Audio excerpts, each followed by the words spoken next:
என்னம்மா டின்னர்? இன்னைக்கு நைட்டு வந்து சப்பாத்தி அப்புறம் பூரி கொஞ்சமாக செஞ்சுட்டு உருளைக்கிழங்கு அப்புறம் எம்டி சால்னா வைக்கலாம் அப்படின்னு நான் வந்து ஐடியா பண்ணியிருக்கிறேன். உனக்கு என்ன பூரியா சப்பாத்தியா? எனக்கு பூரி.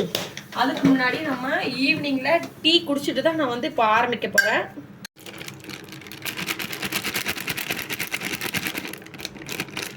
கோதுமை மாவு எடுத்திருக்கேன். நான் எங்களுக்கு தேவையான அளவுக்கு நான் எடுத்திருக்கேன். உங்களுக்கு எந்த அளவுக்கு தேவையோ அதுக்கு தகுந்த மாதிரி எடுத்துக்கோங்க. நான் வந்து இந்த ஆசீர்வாட் கோதுமை மாவு எடுத்திருக்கேன். நீங்கள் வந்து வீட்டில் அரைச்ச மாவாக இருந்தாலும் ஓகே எடுத்துக்கோங்க. இந்த அளவுக்கு நான் இந்த அளவுக்கு தான் எடுத்துருக்கிறேன். இப்போ அடுத்தது இன்னும் கொஞ்சம் சேர்த்துக்கலாம். பூரி வேற சொல்லணும். உப்பு தேவையான அளவுக்கு சேர்த்துக்கிறேன்.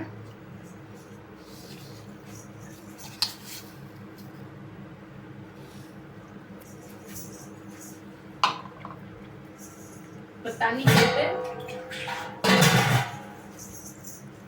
தண்ணி சேர்த்து நல்லா பிசைஞ்சுக்குங்க. இது ஒரு 15 நிமிஷம் ஊறட்டும். அதுக்குள்ளே நம்ம குழம்புக்கு தேவையான அளவுக்கு எல்லாமே ரெடி பண்ணிடலாம்.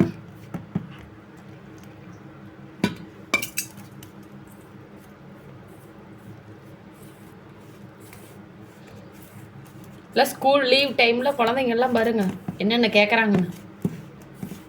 நம்ம வீடியோ பார்த்துருந்தீங்கன்னா நம்ம சேனல் நம்ம வீடியோஸ் பார்த்துருந்தீங்கன்னா உங்களுக்கு தெரிஞ்சிருக்கும். நாங்கள் குல்ஃபி வீடியோ போட்டிருப்போம், ஆனியன் மஞ்சூரியன், பக்கோடா எல்லாமே வீடியோ போட்டிருப்போம். பாருங்கள். பார்க்காதவங்க நம்ம சேனலை சப்ஸ்கிரைப் பண்ணிவிட்டு வீடியோஸ் எல்லாம் பார்த்து என்ஜாய் பண்ணுங்கள். பிடிச்சிருந்தா நீங்கள் செஞ்சு பாருங்கள். ஓகே, மாவு பிசைஞ்சிட்டு எப்பவும் போல தான் மாவு பிசையணும். அதிகமாக தண்ணி இல்லாமல் அதிகமாக கெட்டியாக இல்லாமல் பிசைஞ்சிக்குங்க. பிசைஞ்சிட்டு உங்களுக்கு காட்டுறேன். மாவு பிசைஞ்சிட்டிங்களாம்மா? பிசைஞ்சாச்சு தங்கம். எவ்வாறு இந்த அளவுக்கு பிசைஞ்சிருக்கிறேன் பாருங்கள். ரொம்பவுமே வந்து கெட்டியாகவும் இல்லாமல் ரொம்ப வந்து இலக்கமாக இல்லாமல் கணக்காக நம்ம எப்பவும் போடுற அளவுக்கே பிசைங்க. நீங்கள் வந்து எப்படி சப்பாத்தி மாவுக்கு கரெக்டாக பிசைவீங்களோ அதே மாதிரி இதில் எந்த ஒரு ட்ரிக்கும் கிடையாது, எந்த ஒரு டிப்ஸும் இல்லை. நம்ம எப்பவும் போல் பிசைஞ்சிருக்கோம். இதில் இது எதுவுமே நான் ரவையெல்லாம் சேர்ப்பாங்க பூரி சொல்கிற மாதிரி இருந்தால், நான் அதெல்லாம் எதுவுமே சேர்க்க மாட்டேன் எப்போவுமே. அவ்வளோதான். அப்படி பிசைஞ்சிட்டு நீங்கள் அடித்து கூட பிசைய வேண்டியதில்லை. பிசைஞ்சு வச்சுட்டு ஒரு பிளேட் போட்டு மூடி வச்சுருங்க. ஒரு 15 நிமிஷம் அப்படியே ஊறட்டும். நம்ம இது மாவு ஊறுறதுக்குள்ளாரையுமே குழம்பே நம்ம ரெடி பண்ணிடலாம். வாங்க இப்போ எப்படி நம்ம கிரேவியில் எப்படி ரெடி பண்ணுறதுன்னு சொல்லி பார்க்கலாம் வாங்க. மாவு பிசைஞ்சு வச்சாச்சு. மாவு ரெஸ்ட் எடுத்துகிட்டு இருக்கட்டும். நம்ம உருளைக்கிழங்கு அதுக்குள்ளாரையும் வேக வச்சு எடுத்துக்கோங்க.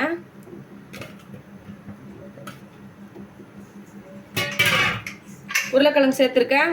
2, 4, 6 ஒரு 7 உருளைக்கிழங்கு பக்கம் சேர்த்துருக்கேன். உங்களுக்கு வேணுங்கிற அளவுக்கு தேவையான அளவுக்கு சேர்த்துக்குங்க. இப்போ நம்ம குக்கர் மூடி இது ஒரு 5 to 6 விசில் வரைக்கும் விட்டுரு நம்ம ஆஃப் பண்ணிடலாம். உருளைக்கிழங்குக்கு இப்போ அதிகமாக வெங்காயம் போட்டால் தான் நல்லாயிருக்கும். அதுக்கு நான் வந்து ஒரு 5 வெங்காயம் எடுத்திருக்கேன். இது எல்லாமே நம்ம உரிச்சிட்டு கட் பண்ணி எடுத்துக்கோங்க.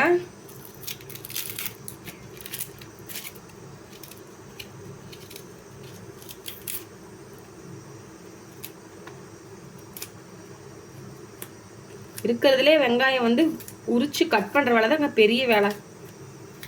கண்ணெல்லாம் எரிய ஆரம்பிச்சிரு. வெங்காயம் எடுத்தாலே கண் எரிய ஆரம்பிச்சிரு.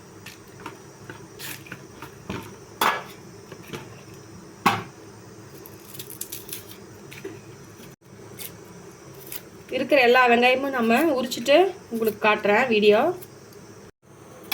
எல்லா வெங்காயமும் நம்ம இப்போ உரிச்சு எடுத்தாச்சு. இது எல்லாமே நம்ம கட் பண்ணி எடுத்துக்கலாம். நான் வந்து இப்படி நீல வாக்கில் தான் கட் பண்ணுறேன். இப்போ உருளைக்கிழங்கு வந்து நம்ம பொடி மாஸ் மாதிரி செய்யறோம் அப்படின்னா இந்த நீளமாக போட்டால் தான் டேஸ்ட்டே சூப்பராக இருக்கும்.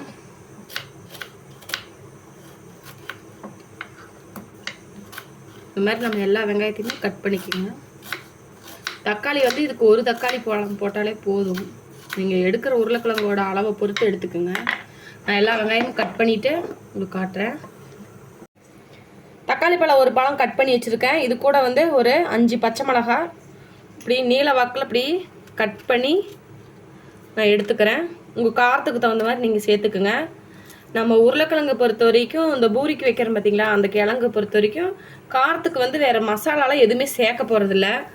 காரத்துக்கு பச்சை மிளகாய் தான். உங்கள் காரத்துக்கு தகுந்த மாதிரி கூட குறைச்சி சேர்த்து நீங்கள் போட்டுக்கலாம். இப்போ உருளைக்கிழங்கு குழம்புக்கு வந்து நம்ம எல்லாமே ரெடி பண்ணி வச்சுட்டோம். இப்போ தான் உருளைக்கிழங்குக்கு விசிலே வருது. நம்ம இதை ஓரமாக வச்சுட்டு அடுத்தது எம்டி குருமா பண்ண போகிறோம். அது எப்படி செய்யறதுன்னு சொல்லி நம்ம பார்க்கலாம் வாங்க. எம்டி சால்னாவுக்கு 2 காரத்துக்கு பச்சை மிளகாய் 2 எடுத்திருக்கேன். இப்போ வெங்காயம் வந்து நம்ம கட் பண்ணி எடுத்துக்க போகிறோம். இதுக்கு வந்து உங்களுக்கு பிடிச்ச ஷேப்லேயே கட் பண்ணிக்கிங்க, எப்படி வேணாலும் கட் பண்ணிக்கலாம். நான் குறுக்க தான் இப்படி கட் பண்ணுறேன்.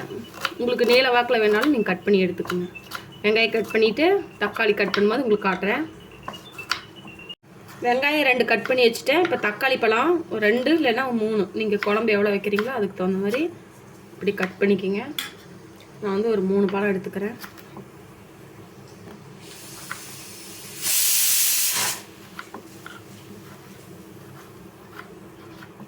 நீங்கள் எவ்வளோ வைக்கிறீங்களோ அதுக்கு தகுந்த மாதிரி நீங்கள் கட் பண்ணிக்கிங்க.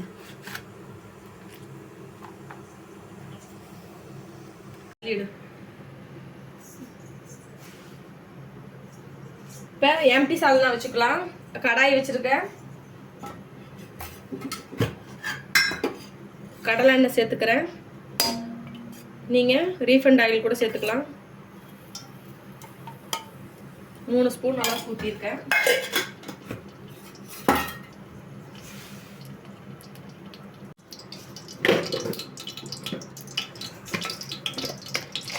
எண்ணெய் சூடாயிருச்சு. சின்னதாக பாருங்கள், ஒரு துண்டு பட்டை. இது எங்கள் வீட்டுக்காருக்காக ஸ்பெஷலாக வைக்கிற குருமா. அதிகமாக பட்டை கிராமில் நாங்கள் சேர்க்க மாட்டோம். நீங்கள் உங்கள் விருப்பத்துக்கு தகுந்த மாதிரி ஸ்பைசஸ் எல்லாம் பிடிச்சிருந்தா சேர்த்துக்குங்க. ஒரே ஒரு ஏலக்காய், ஒரே ஒரு கிராம்பு. வெடிக்குதேன்னு யோசிக்காதீங்க. வடை சட்டியில் கொஞ்சம் தண்ணி இருந்துச்சு போல, தெரியாதே எண்ணெய் ஊற்றிட்டேன். பொரிய ஆரம்பிச்சிருச்சு. இப்போ நம்ம கட் பண்ணி வச்சுருக்கிற வெங்காயம் பச்சை மிளகாலாம் சேர்த்துக்கோங்க. இந்த ஸ்பைசஸ் எல்லாம் போட்டால் தான் நம்ம குருமாவுக்கே உண்டான வாசம் நல்லா வரும். அதனால நான் அந்த ஸ்பைசஸ் எல்லாம் சேர்க்குறேன். நீங்கள் விருப்பம் இல்லைன்னா கரம் மசாலா மட்டும் கூட நீங்கள் சேர்த்துக்கலாம். வெங்காயம் அப்படியே நல்லா வதக்கட்டும்.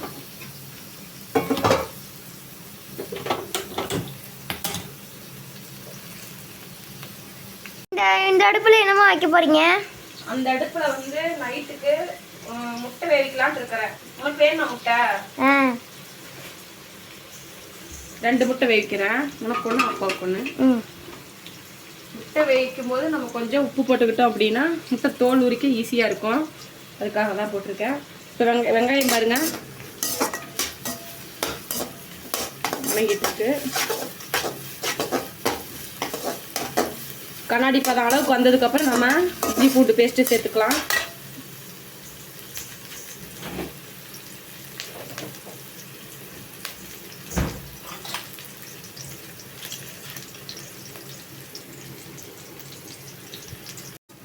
சரி, வெங்காயம் வணங்கிருச்சு. நம்ம இஞ்சி பூண்டு பேஸ்ட்டு சேர்த்துக்கலாம். என்னதுமா பாட்டில்? இது வந்து இஞ்சி பூண்டு பேஸ்ட்டு. நான் வந்து ஒரு 3 நாளைக்கு ஒருக்கா அரைச்சி இப்படி ஸ்டோர் பண்ணிப்பேன். அவசரத்துக்கு இந்த மாதிரி நம்ம வந்து ரெடி பண்ணிக்கலாம். அப்போ நம்ம வேலைக்கெல்லாம் போயிட்டு வந்து உட்காந்து இஞ்சியெல்லாம் நம்ம பூண்டெல்லாம் உரிச்சிட்ருக்க டைம் பத்தாது எனக்கு. அதுக்காக தான் இப்படி ஸ்டோர் பண்ணிப்பேன். அதிக நாள் வச்சு ஸ்டோர் பண்ண மாட்டேன். ஒரு 3 நாளைக்கு ஒருக்கா அரைச்சி வச்சுக்குவேன். ஒரு 1/2 ஸ்பூன் அளவுக்கு இஞ்சி பூண்டு பேஸ்ட்டு சேர்த்துக்குங்க.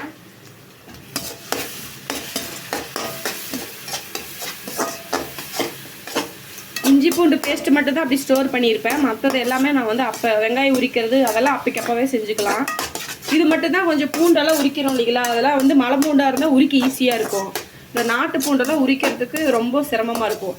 அதனால் நான் டைம் இருக்கும்போது ஞாயிற்றுக்கிழமை டைமில் உரித்து இந்த மாதிரி அரைச்சி ரெடி பண்ணி வச்சுப்பேன். இஞ்சி பூண்டு பேஸ்ட் நல்லா வணங்கிடுச்சு. இப்போ இது கூட நம்ம கட் பண்ணி வச்சுருக்கிற தக்காளி பழத்தை சேர்த்துக்கலாம்.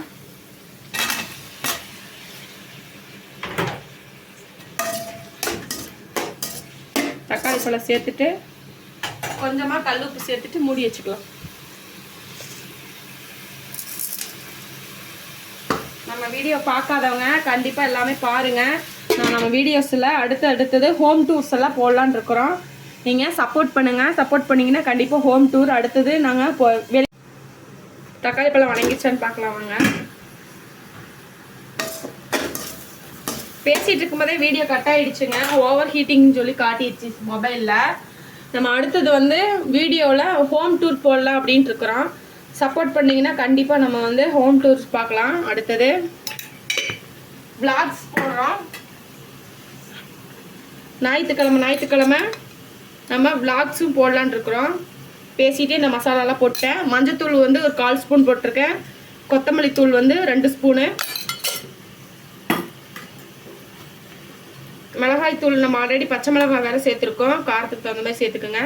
நான் வந்து ஒரு 1/2 ஸ்பூன் அளவுக்கு மட்டும் மிளகாய் தூள். அடுத்தது நல்ல வாசத்துக்கு தகுந்த மாதிரி கறி மசாலா தூள். அவ்வளோதான். இப்போ வணக்கி விட்டுருங்க. தக்காளி பழம் பார்த்தீங்கன்னா நல்லா குழையணும். அந்த அளவுக்கு நீங்கள் வணக்குங்க. அப்போ தான் நம்ம எம்டி சால்னா நல்லா கெட்டியாக கொஞ்சம் நல்லாயிருக்கும். தண்ணியாட்ட வைக்கல நான் சால்லாம். கொஞ்சம் ஓரளவுக்கு கொஞ்சம் திக்காக தான் வைக்க போகிறேன். இது அப்படியே வேகட்டும், நல்லா குழைய வேகட்டும். மூடி வச்சுட்டு அப்பப்போ இடையில கிண்டி விடுங்க. ஓகே, தக்காளி வதங்கினதுக்கப்புறம் பார்க்கலாம். தக்காளி பாருங்க இந்த அளவுக்கு வணங்கிடுச்சு. இப்போ மசாலாவோட பச்சை வாசனை நல்லா போகட்டும். கொஞ்சமாக தண்ணி ஊற்றிக்கலாம். அப்படியே குழஞ்சி எல்லாம் வெந்து வரட்டும். இந்த அளவுக்கு நான் ஊற்றிருக்கேன். தக்காளி பழம் பாருங்க இப்படி கொஞ்சம் கொஞ்சம் தெரியுது பார்த்தீங்களா? இதெல்லாம் இதில் வெந்து வரும்போது குழஞ்சி தக்காளி போட்ட அடையாளமே தெரியாத அளவுக்கு வணக்கணும். மூடி வச்சிடலாம். மசாலா இப்போ வணங்கிட்டு இருக்கு. அந்த கேப்பில் இப்போ தேவையான அளவுக்கு தேங்காய் அரைச்சி எடுத்துக்கலாம். ஒரு 2-2.5 ஸ்பூன் அளவுக்கு மட்டும் தேங்காய் போட்டிருக்கேன்.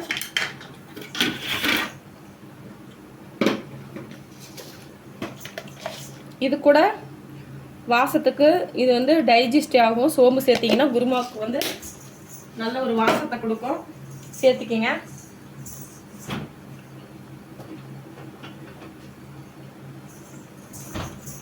இது கூட நான் முந்திரி சேர்த்துக்கிறேன். நீங்கள் விருப்பம் இருந்தால் முந்திரி பருப்பு சேர்த்துக்குங்க. இல்லை அப்படின்னா பொட்டுக்கடலை கூட சேர்த்துக்குங்க.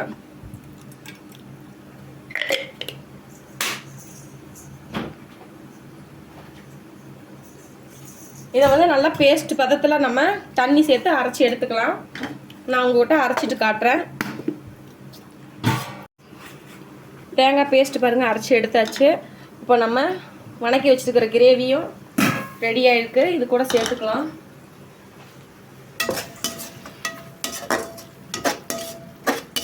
இப்படி 1-2 தெரிஞ்சாலும் நல்லா அப்படி மசிச்சு விட்டுருங்க. இப்போ இது கூட தேங்காய் பேஸ்டெல்லாம் சேர்த்து தேவையான அளவுக்கு தண்ணி சேர்த்து நம்ம கொதிக்க வச்சுக்கலாம்.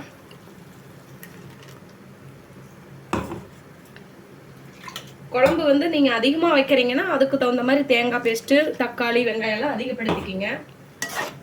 கம்மியாக வைக்கிறீங்க அப்படின்னா ஒரு அளவுக்கு மட்டும் வெந்து கொதிச்சு வர ஸ்டேஜ் அளவுக்கு மட்டும் நீங்கள் வச்சுக்கோங்க. நான் இன்னும் கூட கொஞ்சம் தண்ணி சேர்த்துக்கிறேன்.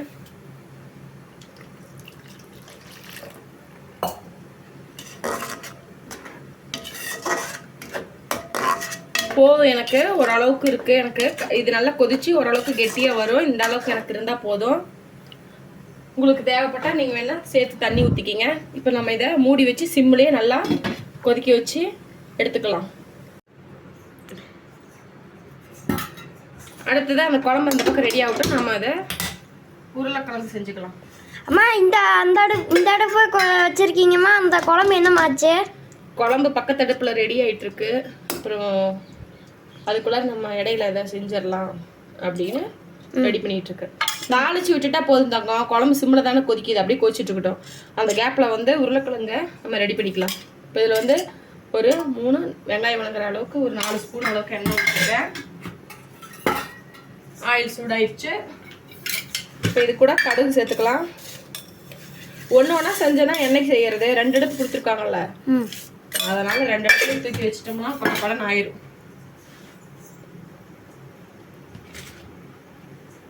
கடுகு பொரியிட்டோம். மேலே பட்டுற போகுது நோந்துக்கோ. கடுகு பொரிய ஆரம்பிச்சிருச்சு.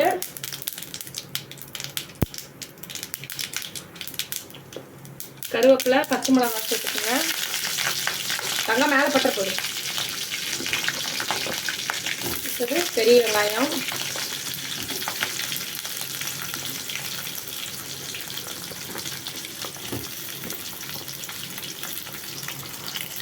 கட் பண்ண பெரிய வெங்காயம் எல்லாமே சேர்த்துக்குங்க. உருளைக்கிழங்கு அந்த பொடி மாசு பொறுத்த வரைக்கும் நம்ம அதுக்கு பொடி மாசுன்னு நான் நினைக்கிறேன். அதுக்கு என்ன பேர் எனக்கு தெரியல. உங்களுக்கு தெரிஞ்சுன்னா கமெண்ட் பண்ணுங்க. நான் வந்து அது உருளைக்கிழங்கு பொடி மாசு தான் சொல்லுவேன். அந்த பொடி மாசு செய்யறதுக்கு பார்த்தீங்கன்னா உருளைக்கிழங்கும் பெரிய வெங்காயமும் சரி சம அளவாக நான் எடுத்துப்பேன் எப்பவுமே. அப்போதான் நல்லா இருக்கும். இந்த மாதிரி வேணா செஞ்சு பாருங்க.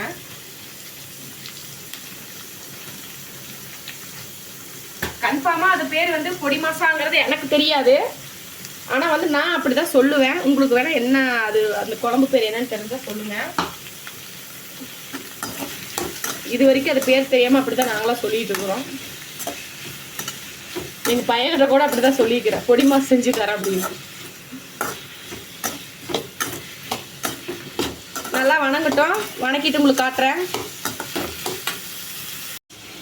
இப்போ நம்ம குழம்பு ரெடி ஆயிடுச்சு, பார்க்கலாம்.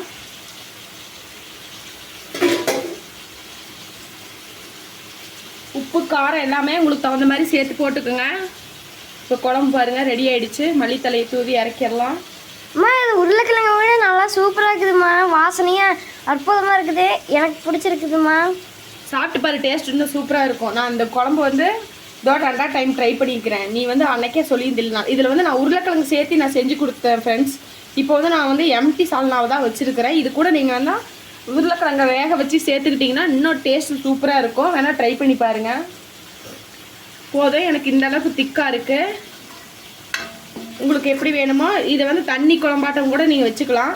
இந்த மெத்தடில் வேணால் செஞ்சு பாருங்கள். ஓகே, இப்போ ஸ்டவ் ஆஃப் பண்ணிடலாம். பாருங்கள், வெங்காயம் நல்லா வணங்கிடுச்சு.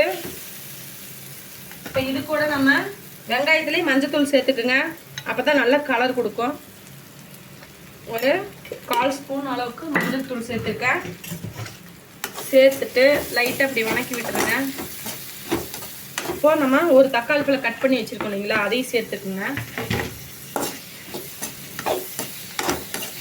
சேர்த்துட்டு நல்லா வணக்கி விடுங்க. தக்காளி பழம் வணங்கட்டும். வணங்கினதுக்கப்புறம் நம்ம உருளைக்கிழங்கு சேர்த்து தேவையான அளவுக்கு தண்ணி சேர்த்து வேக வச்சு எடுத்துக்கலாம். தேவையான அளவுக்கு உப்பு சேர்த்துக்குங்க. உப்பு சேர்த்துட்டு இப்போ நம்ம உருளைக்கிழங்கு சேர்த்துக்கலாம்.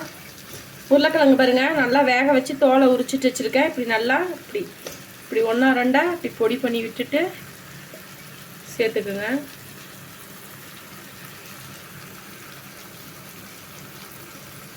நல்லா அப்படி கூலாக நீங்கள் ஆக்க வேணாம், இப்படி இருக்கணும். இந்த அளவுக்கு இருந்தால் நல்லாயிருக்கும்.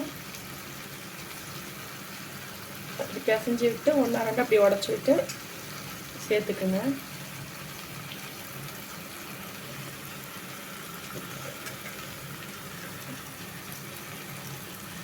எல்லா உருளைக்கிழங்கையும் நம்ம சேர்த்தாச்சு.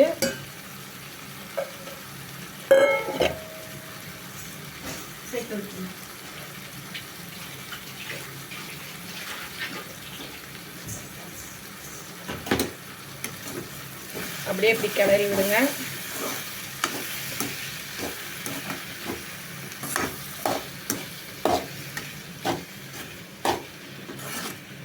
நம்ம இது கூட இப்போ லைட்டாக தண்ணி சேர்த்துக்க போகிறோம்.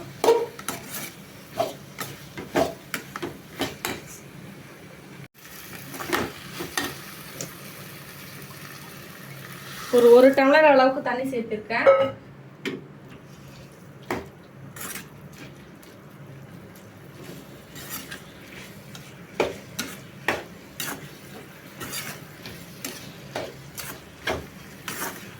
இது கூட பார்த்தீங்கன்னா இந்த எங்கள் ஊர் சைடில் பார்த்தீங்கன்னா உருளைக்கிழங்கு வந்து கம்மியாக சேர்த்துட்டு கடலை மாவு கொஞ்சமாக கரைச்சி ஊற்றுவாங்க. அந்த மாதிரி செஞ்சு அதுவும் ஒரு டிஃப்ரெண்ட் டேஸ்ட்டாக இருக்கும். ஆனால் எனக்கு அது அந்த மாதிரி எங்களுக்கு பிடிக்காது. நாங்கள் எப்போவுமே உருளைக்கிழங்கு தான் உருளைக்கிழங்கு மட்டும்தான் சேர்த்திப்போம். இதுவே நம்மளுக்கு திக்காயிரும் பாருங்க. தண்ணி எல்லாமே கம்மியாயிடுச்சு. மறுபடியுமே நான் வந்து ஒரு 1/2 டம்ளர் சேர்த்துருக்கேன். இப்போ கொதிக்க ஆரம்பிச்சிருச்சு. லைட்டாக சிம்மில் வச்சுட்டு கொதிக்கிட்டு உப்பு எல்லாம் பார்த்துட்டு உப்பு பத்தலைன்னா சேர்த்துக்கலாம். கொதிச்சு வரட்டும்.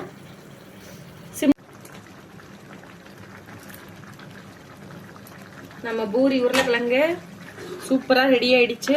நல்லா கொதிச்சிட்ருக்கு. இந்த ஸ்டேஜ்லேயே நான் அடுப்பு ஆஃப் பண்ணிடுறேன். கொத்தமல்லி தலை தூவியாச்சு. இப்போ அடுப்பு ஆஃப் பண்ணிக்கலாம். போதும், இந்த ஸ்டேஜ்லேயே நாங்கள் ஆஃப் பண்ணியிருக்கிறேன். நம்ம ஆறி நம்ம பார்த்தீங்கன்னா இப்போ இந்த அளவுக்கு தண்ணியாக இருக்குதுங்களா, நல்லா ஆறி கெட்டியாக இன்னும் கூட கெட்டியாக வந்துடும். உங்களுக்கு வந்து ரொம்பவுமே திக்காக வந்துடும். அதனால் நான் இப்படி இருக்கும்போதே நான் ஆஃப் பண்ணிக்கிறேன். உங்களுக்கு எப்படி தேவையோ, உங்களுக்கு நீங்கள் எப்படி சாப்பிடுவீங்களோ அதுக்கு தகுந்த மாதிரி நீங்கள் பண்ணிக்கோங்க. அடுத்த பூரி போட்டுடலாமா? பூரி சப்பாத்தி எல்லாமே ரெடி பண்ணியாச்சு. பாருங்கள், நீங்களும் ட்ரை பண்ணி பார்த்துட்டு கமெண்ட் பண்ணுங்கள். நம்ம சேனலை சப்ஸ்கிரைப் பண்ணிவிட்டு ஃபாலோ பண்ணிக்கிங்க. உங்கள் ஃப்ரெண்ட்ஸுக்கு ஷேர் பண்ணி விடுங்க. பக்கத்தில் இருக்கிற பெல் ஐக்கானை கிளிக் பண்ணிவிட்டு ஆல்னு கொடுத்துக்கோங்க. நான் போடுற வீடியோஸ் எல்லாம் அப்போ தான் உங்களுக்கு நோட்டிஃபிகேஷனாக வரும். நீங்களும் உடனே பார்க்க முடியும். அடுத்தது ஏதாவது ரெசிபிஸ் ஏதாவது போடணும் அப்படின்னா கமெண்டில் சொல்லுங்கள். ப்ளீஸ் மறக்காமல் சப்ஸ்கிரைப் மட்டும் பண்ணிக்கிங்க. தேங்க்யூ. மாவுன்னு பாருங்கள் எந்த அளவுக்கு நல்லா பொதுன்னு நல்லா ஊறி இருக்குன்னு. நம்ம பிசைஞ்சு வைக்கும்போது எப்படி இருந்தது, இப்போ எப்படி இருக்குன்னு பாருங்கள். கையில் ஒட்டவே இல்லை பாருங்கள். இப்போ பூரிக்கு வந்து சின்ன உருண்டைகளாக எடுத்துக்கிறேன் நான். இந்த அளவுக்கு ஒரு சின்ன எலுமிச்சப்பழம், நெல்லிக்காய் சைஸ்ன்னு வைங்க, பெரிய நெல்லிக்காய் இருக்குது பார்த்தீங்களா, அந்த சைஸில் நான் எடுத்திருக்கேன். பாருங்கள், இந்த அளவுக்கு நான் எடுத்திருக்கேன். சப்பாத்திக்கு பார்த்தீங்கன்னா இதோட கொஞ்சம் பெரிய சைஸு.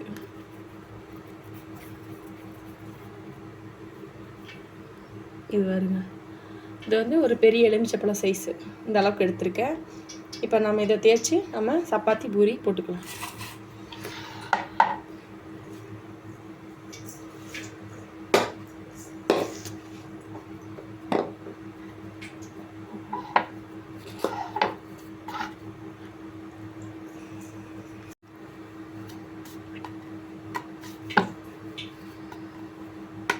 ரொம்ப மெலிசாக இல்லாமல் ரொம்ப திக்காகவும் இல்லாமல் பார்த்து நீங்கள் தேய்ச்சிக்கோங்க. இப்போ இந்த மாவு தேய்க்கிறோம் இல்லைங்களா, இதுக்கு வந்து நீங்கள் கோதுமை மாவு தேய்ச்சி எண்ணெயில் போட்டிங்கன்னா அது பார்த்தீங்கன்னா கருப்பாக போய் எண்ணெயில் அடியில் கீழே நின்றுக்குது. இப்போ இதில் மைதா மாவு தேய்ச்சி போட்டிங்கன்னா லைட்டாக தான் மாவு நம்ம வந்து தேய்ச்சி போடுற மாதிரி இருக்கும். நீங்கள் வேணால் மைதா மாவு தேய்ச்சி வேணால் போட்டு பாருங்கள். எண்ணெயில் வந்து கருப்பாக மிதக்காது. வேணால் ட்ரை பண்ணி பாருங்கள். இப்போ எண்ணெய் ஹீட் ஆயிடுச்சுன்னா நம்ம பூரியை பொரிச்சு எடுத்துக்கலாம். வாங்க.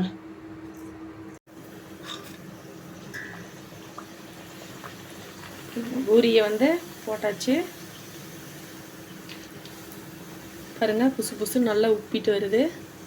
சப்பாத்தியுமே வந்து இப்படி தான் வரும். நான் மாவு பார்த்தீங்கன்னா நான் சொன்ன மாதிரி நீங்கள் இப்போ வேணால் பிசைஞ்சு பாருங்கள். நான் எதுவுமே சேர்க்கல, அது கூட வெறும் உப்பு மட்டும் தான் சேர்த்துருக்கேன். மாவுக்கு போடுற சோடாப்பு கூட நான் சேர்க்கல.